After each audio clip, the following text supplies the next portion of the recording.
NTR statue. దాని గురించి యాక్చువల్గా ఫస్ట్ మీటింగ్ జరిగింది. దాంట్లో అధికారులు యాక్చువల్గా వారు ఇంతవరకు చేసిన మొత్తం ప్రజెంటేషన్ చేయడం జరిగింది. దాంట్లో కొన్ని సజెషన్స్ కూడా ఈరోజు గ్రూప్ ఆఫ్ ఎంత అవుతుంది, 1750 వరకు అవుతుంది యాక్చువల్గా. దాంట్లో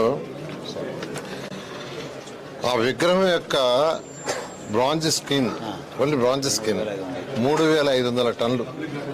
3500 టన్నులు. ఎందుకంటే టూరిజంకి వచ్చిన వాళ్ళు ఈ యొక్క తెలుగు వైభవం కానీ తెలుగు తేజం కానీ అక్కడ చూడొచ్చిన వాళ్ళు లిఫ్ట్లో పైకి పోవచ్చు.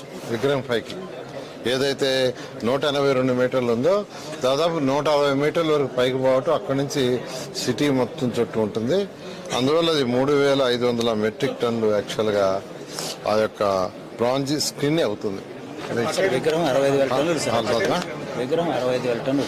చెప్పండి.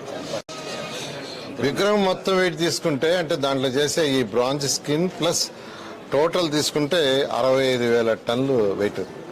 ఓకే.